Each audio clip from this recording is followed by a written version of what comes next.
অবুঝ ভালোবাসা।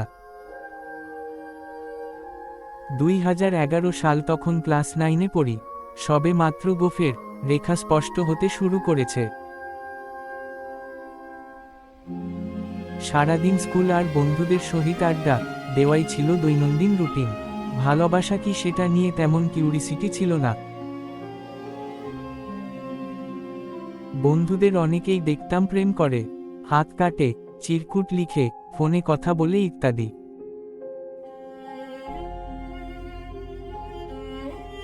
সেদিন ছিল বুধবার, 7ই অক্টোবর 2011। তাকে আমি প্রথম দেখি আমাদের ক্লাসের সামনে নিম গাছে হেলান দিয়ে দাঁড়িয়ে আছে আর কার সাথে যেন কথা বলতেছে আর হাসতেছে। আমি লক্ষ্য করলাম হাসলে ওর বাম গালে অনেক সুন্দর একটা টোল পড়ে, যা আমাকে ওই দিন বেশি মুগ্ধ করেছিল। তারপর থেকে যতই দিন যেতে থাকলো আমার ততই মেয়েটিকে ভালো লাগতে থাকে। কথাটা আমি আমার সবচেয়ে কাছের বন্ধু বিলাসকে জানাই। বিলাস হয়তো ক্লাসের কারো সাথে কথাটা শেয়ার করে আর পরে, বিশেষ করে আমার আল আমিন চাচার গার্লফ্রেন্ড, অর্থাৎ যাকে আমি স্যার ম্যাডামদের সামনেই চাচি ডাকতাম।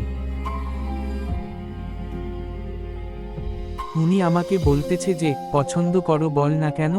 আমি বললাম, কেমন করে বলবো, মেয়ে ক্লাস 6-এ পড়ে, যদি স্যারের কাছে বিচার দেয়। এটা এমনিতেই বললাম।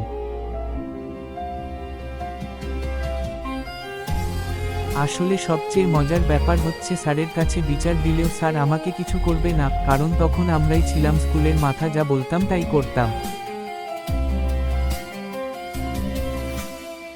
যাই হোক, পরের দিন চাচি আমাকে বলল, আজকে মেয়েকে তোমার কিছু বলতেই হবে। আমি কিছুক্ষণ ইতস্তত করে পড়ে বললাম, আচ্ছা বলবো।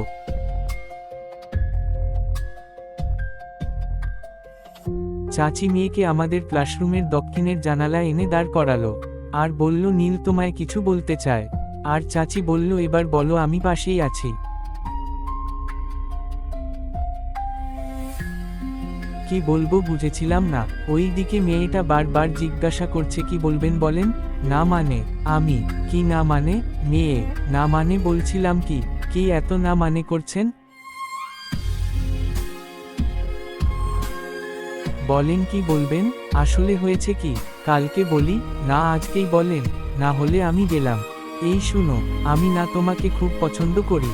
একদমই চোখ বন্ধ করে বলে ফেললাম। বলেই সেখান থেকে চলে আসলাম।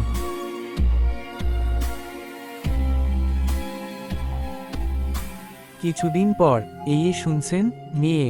তাকিয়ে দেখি ওই মেয়েটি। আপনি তো অনেক সুন্দর গান করেন। আমি সুন্দর গান করি, কে বলছে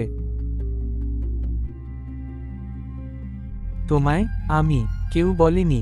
আমি দেখছি ওই যে সেদিন স্যারের সাথে আপনাদের ক্লাসে গানের প্র্যাকটিস করছিলেন। ওহ আচ্ছা, সেদিন জানি কি বলছিলেন।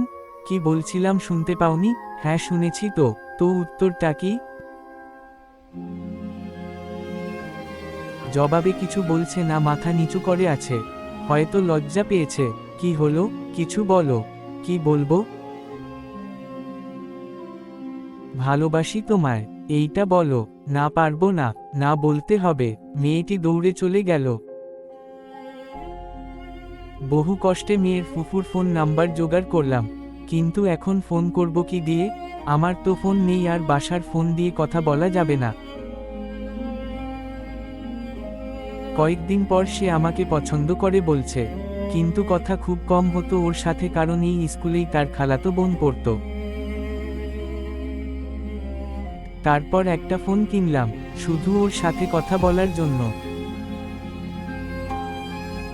সম্পর্কটা বেশ ভালোই ছিল, কিন্তু ফোনেও কথা বলা সমস্যা। ওর সাথে প্রথম আমার ফোনে কথা হয়েছিল 37 সেকেন্ড, পরে আর একদিন 53 সেকেন্ড। এই 2 দিন প্রতিদিন স্কুল ছুটির পর তাকে বলে আসতাম যাচ্ছি, সেও আমাকে বলেই যেত। এইভাবেই আমি ক্লাস 10-এ উঠলাম, কিন্তু হঠাৎ কি জানি হলো, সে বলল আমার সাথে সম্পর্ক রাখবে না। আমি স্কুলের পিছনে গিয়ে খুব কেঁদেছিলাম। বিলাস আমাকে ওদের ক্লাসে গিয়ে তাকে অনেক বুঝাইছে, কিন্তু লাভ হয়নি। ও আমাকে ডিরেক্ট বলে দিছে আমার সাথে কোন সম্পর্ক রাখতে চায় না, কিন্তু কেন তা আমি আজও জানি না। আমি বারবার জিজ্ঞাসা করেছিলাম কেন সম্পর্ক রাখতে চাও না, সে আমাকে কিছু বলেনি। আমার মতো আরও অনেকেই এই প্রশ্নটাই করে থাকেন, কেন ছেড়ে গেলে, আমার কি দোষ ছিল? যারা চলে যায় তারা একটা কথাই বলে যায়, আমি জানি না। কেন এই কথা বলে তারাই জানে, আর উপরওয়ালাই জানে।